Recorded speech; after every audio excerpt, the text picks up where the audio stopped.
Sabi dito, hulaan ko na lang ha. Sabi dito, Manila Palace Independence People's Commission must not be politicized. Sabi, Manila Philippines President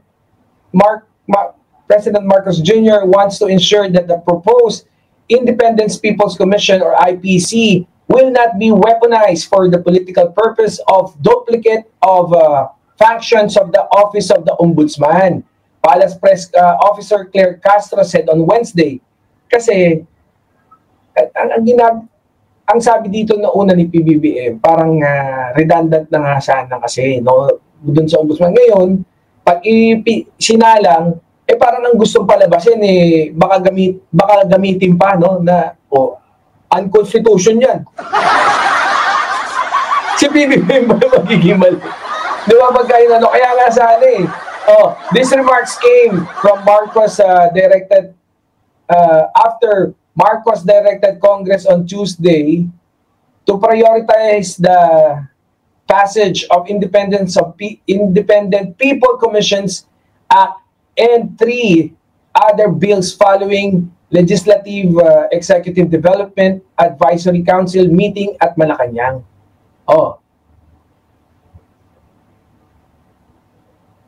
Actually, that was discussed yesterday, and our president gave the opinion just to check whether there would be duplication of work, especially with the ombudsman, and that it should not be used as a weapon or weaponize the political purposes. Castro, speaking Filipino, said at a briefing when nabubuisit ako. Hirap na hirap yung mata ko, hirap na hirap pa yung bibig ko. Sorry guys ha.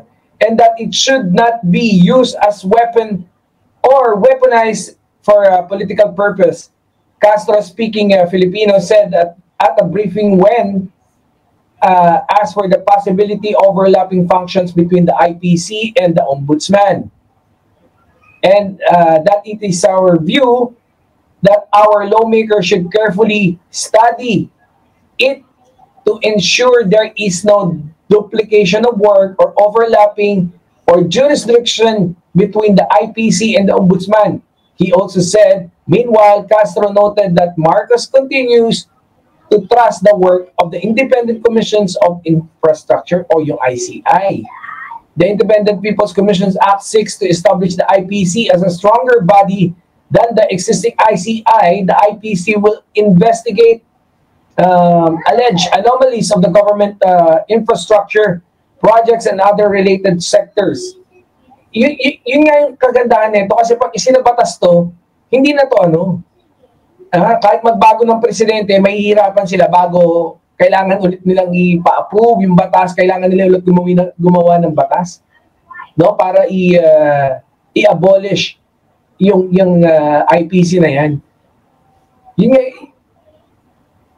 Kaya lang, kailangan talaga pag-aralan yan ng Kongreso. Ganun din ng Senado.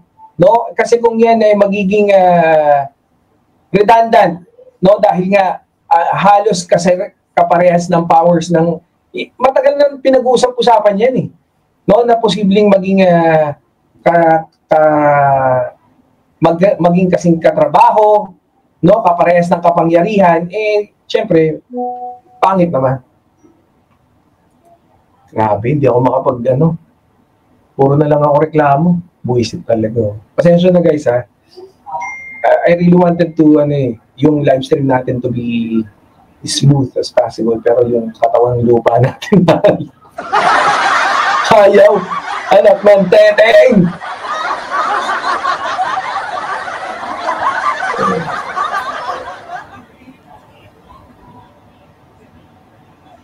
Ito, pero anyways, so yan nga yun, guys. Eto, punta na tayo sa ating susunod na talakayin. Magkakamukha kasi yung topic.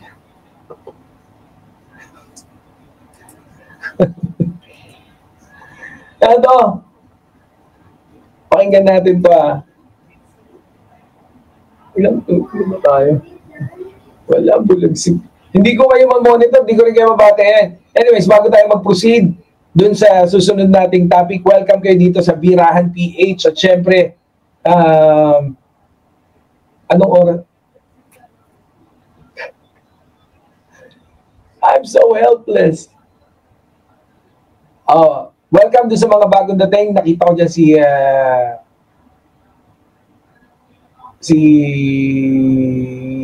Boss B. Ayan. Sino pa? The Grand Madison. Ayan, shout out. Si Boss Flaco Ryan, nakita ko rin kanina. Ayan, shout out po sa inyo lahat ng mga nandyan. Pasensya na, bear with me. No, konting ano lang.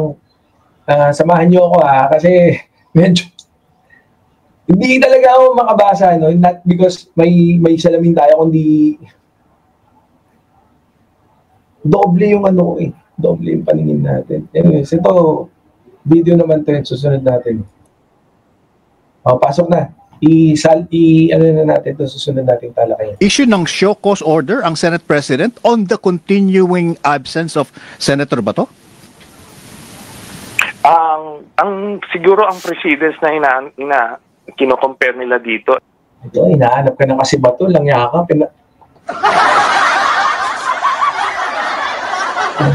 Maglabas ka na ng tapang mo, anak ng teteng ka.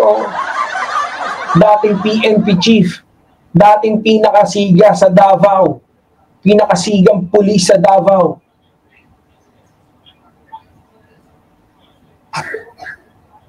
Tapos ngayon nagtatago, pucha, nakakahiya ka. Yung nangyari kay Senator Ping Lacson na after 9 months of absence, kasi similar yun, may nag-issue ng warrant sa kanya nung panahon ni GMA, hinahabol siya, hinaharas siya. So, nag-decide siya na maging fugitive. 9 months po yun. After 9 months, nag-decide yung Senado na i-padlock yung opisina niya at inabsorb yung mga staff niya ng Senate Secretariat. So, wala nang pondo. Kasi yung kaso po namin ni Senator Laila noon, hindi kami nakakapasok. Pero dahil hindi naman dahil sa kagustuhan namin, kundi force of circumstance, nakadetini kami. Pero nag-perform kami kasi nag-i-issue kami ng bills and resolutions, nagpa-file kami. At in my case, nag-conduct pa nga ako ng committee hearing sa loob mismo ng kulungan. Ito na yung eventually naging batas na magpataas ng sweldo ng sundalo, pulis at mga government employee. Dapat na bang mag-issue? Ayun.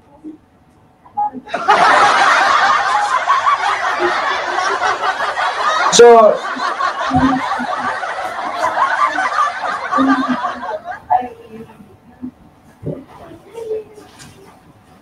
ayun na. Ito talaga si Bato, no? Si Bato kasi hindi hindi pa lumalabas yung warrant of arrest, nagtago na. No? Yan lang naman sisihin natin si Ombudsman na Boying Rimulya. Na napaaga yung pagsabi niya. Hindi akalain ba naman nating takot tong si Bato de la Rosa. Sabi niya nung paulit-ulit na lang tayo sa Mikmadi. Di ba? Paulit-ulit na lang tayo sa Make My Day na yan. Pero hanggang ngayon, no? Tapos si Torion lumabas na kesyo. Wala rin kwento yung mga pinagsasabi. Hindi rin daw alam kung nasaan si Bato de la Rosa at hindi niya rin daw tinatanong yung ganun. Hindi niya rin tinatanong kasi pag tinanong niya si Bato, baka tanongin din daw siya, baka magsabi daw siya dahil hindi rin siya makakapagsinungaling. Yan talaga mga DDS na. Sa mga DDS, mga walang utak. No? Pero ang haba pa pala nun 9 months pa nung nagtago bago i-absorb, bago tanggalan ng pondo si Senator Ping Lacson. I think dapat hindi na paabutin ng gano'n. Ilan buwan na ba nagtatago since November? So mag-iisang buwan na. Mag-iisang buwan na nagtatago itong si Bato. Anak ng teteng, 9 months. 9 months yata nung nag-decide yung Senate na i-absorb. Based on what I heard from Senator Antonio Trillanes. Hindi natin alam kung ilang, I think nag-proceed pa no?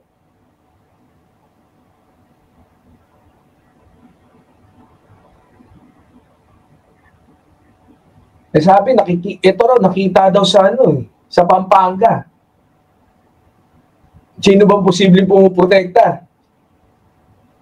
Pag Pampanga, no? Kabalin.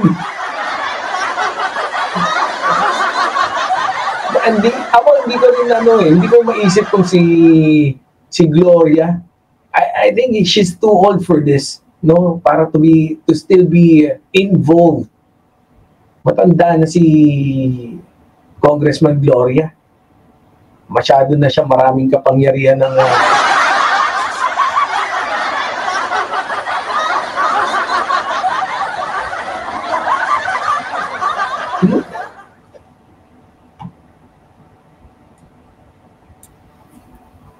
sa totoo lang, matanda na si GMA, no? Pero ang sabi naman ni Ombudsman Boying, alam niya. No, don't worry, we are parang monitor siya. He's supposed to be in Pampanga.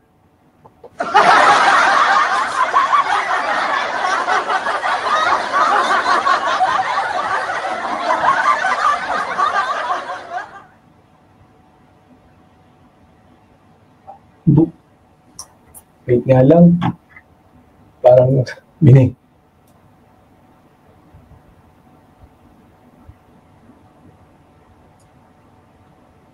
Ayan. Nagtatago no? Siya mga Duterte. Pero ano yan ang isa pang inaano naman ng mga nila Toryon at saka ng mga ibang DDS. Kanina meron ako nakita nagla-live No, isa sa mga recognized na vloggers. Na vlogger. No, diyan sa DDS camp. No, parang ang sinasabi nila, sana daw kahit daw kunyari, let's say nagtatago si Bato de la Rosa. Sana kahit daw ganun, pag nagkaroon daw ngayong February ng botohan para sa impeachment, sana raw makaboto pa rin sa ngayon. Dahil yun pa rin yung iniintindi nila Yun pa rin yung inaatupag. Tahayop. Sabi ko, tahayop to mga to. Grabe talaga. Sana no. Kaya ako talaga, ngayon no, sinasama namin talaga sa dasal si PBBM na sana talaga magtuloy-tuloy hanggang sa 2028 matapos ng ating mahal na Pangulo. Kailangan ng matindihang dasal para at least, di ba?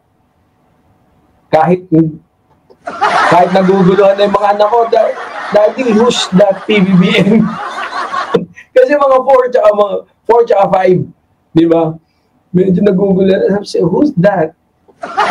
Sabi, presidente ng siyempre nasa Dubai kami, no? Pero I'm starting to introduce, siyempre, yung PBBM, not the main politics. Pero siyempre, para alam nila kung sino yung presidente nila. Kasi Filipino pa rin sila di ba? Nga, no?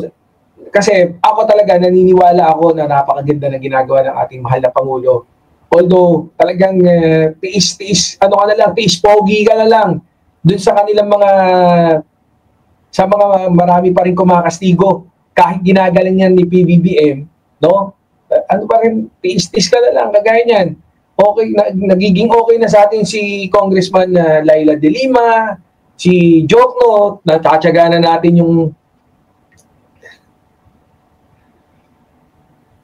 yung mga statement niya, nabigyan ng ngipin, ang ICI, mga ganon. Natsatsyaga na natin, di ba? Kakamping nga eh.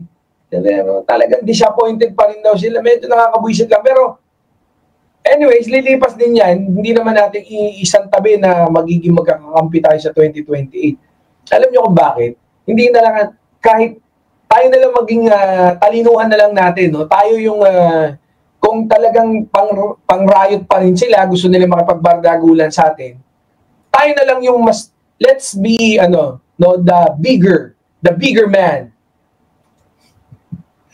Kasi, kung tayo yung nakakaintindi, kailangan natin talaga rin sila. Kailangan natin masigurado, no? Kailangan natin ma-sure ball yung na hindi naman nanalo si Sara. No? Kasi hodang kampihan natin yung mga dilawan. Na kung saan mga naging kabardagulan natin nung election ng 2022, pero nung 2025, nag-sample na tayo ng konting di ba? Yusek Galdi.